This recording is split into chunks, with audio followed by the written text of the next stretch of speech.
So, you guys would like to have a set of these,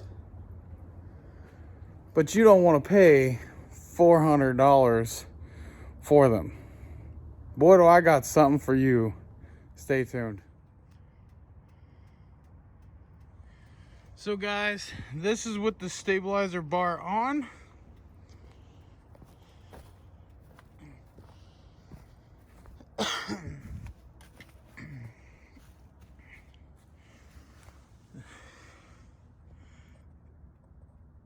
So with the stabilizer links on.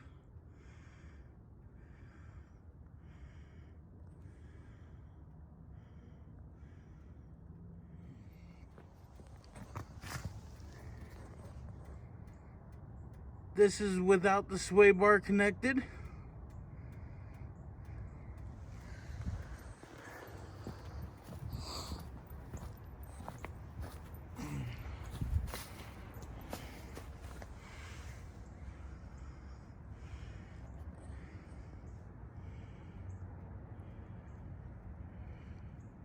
Here's with the springs on.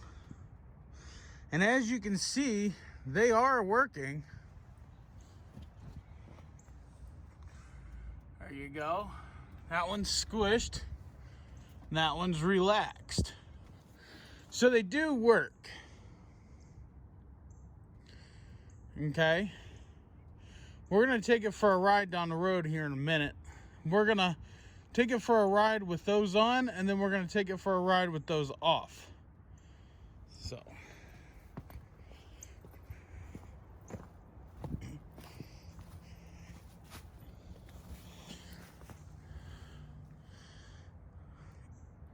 I mean, not bad. Not bad at all. Now, I just got the machine sitting like that to show you guys. There you go. And if you look, you know, the control arms back there. Let's see. So let's take it for a ride down the road and we'll see how they perform.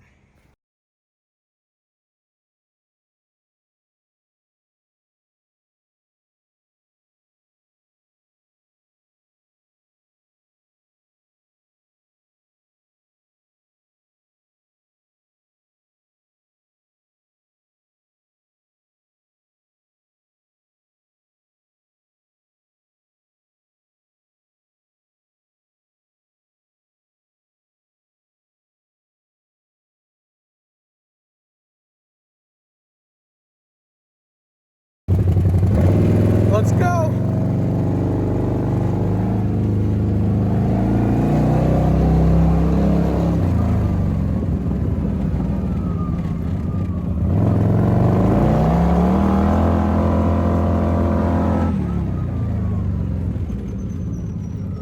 Don't laugh at me.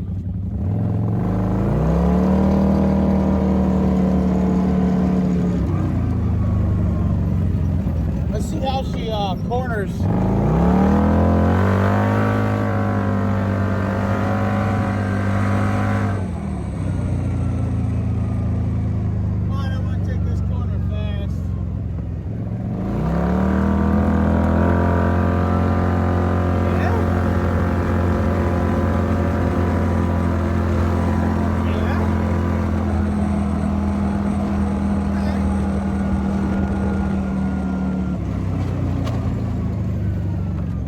Okay, no sway bar connected this time.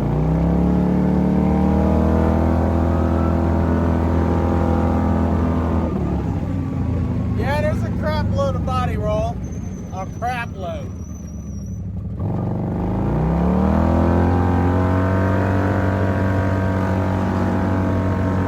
Yeah, I would not want to drive this. Not on the road or in the trails.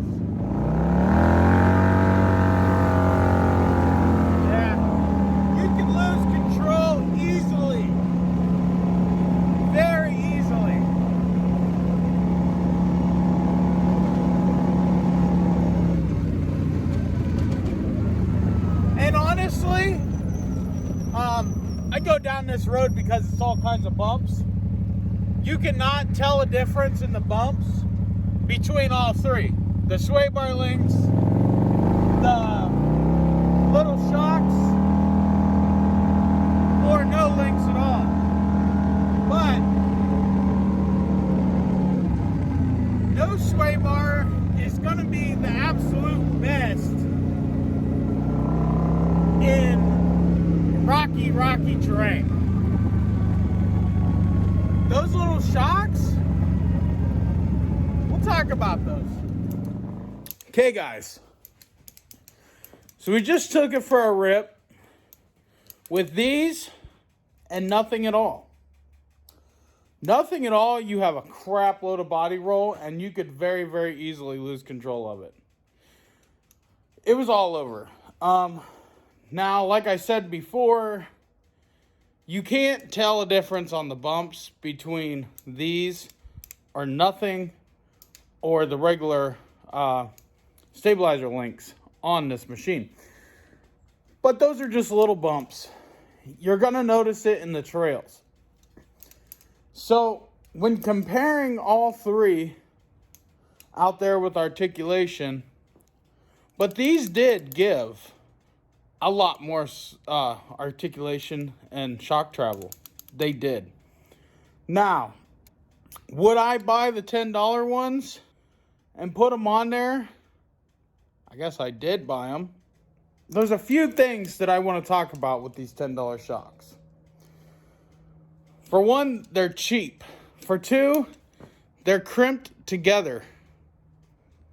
I don't know if you guys can see that or not. See that crimp? They're crimped together there, and they're crimped together in the body of the shock behind the spring. They did work. For how long they'll work, I don't know. So, my suggestion is these are 140 millimeters long, and they fit on there perfect. The bolts will need modified for the simple fact that they're smaller than what goes in the sway bar, but you can manage something, make something up. It really doesn't matter. You can find something. Now, like normal shocks, these don't have a pivot point right here, and I'll show you what I'm talking about. See this right here? See if I can get it out. This is a bushing and a way for the shock to have some kind of movement. I feel like these should have something like that. So I'm almost willing to say that these would break under the stress simply because they don't have those bushings. They just have these cheap little things. But I could be wrong. They could last 10,000 miles. I don't know. I'm going to find a way to make these mount so everything moves fine. Or I may just pick up a cheap set of bicycle shocks. That's what these are, bicycle shocks. They're 140 millimeters long, and they work perfect on there. I may figure out, see if they have like a better shock that has a pivot point up here. And we'll go from there. So guys, you guys be the judge of that. You let me know what you want to do. I'm going to try and A, run those, or B, find a little bit more of an expensive set that isn't going to break the bank and will bolt up a little better. So that's what I'm going to do. You can make those work for sure. I'm going to leave that one off. I still left the other one on there. I'm going to leave that one off so I can play with it a little bit and see where I can take things. And because it's really hard to find shocks that small.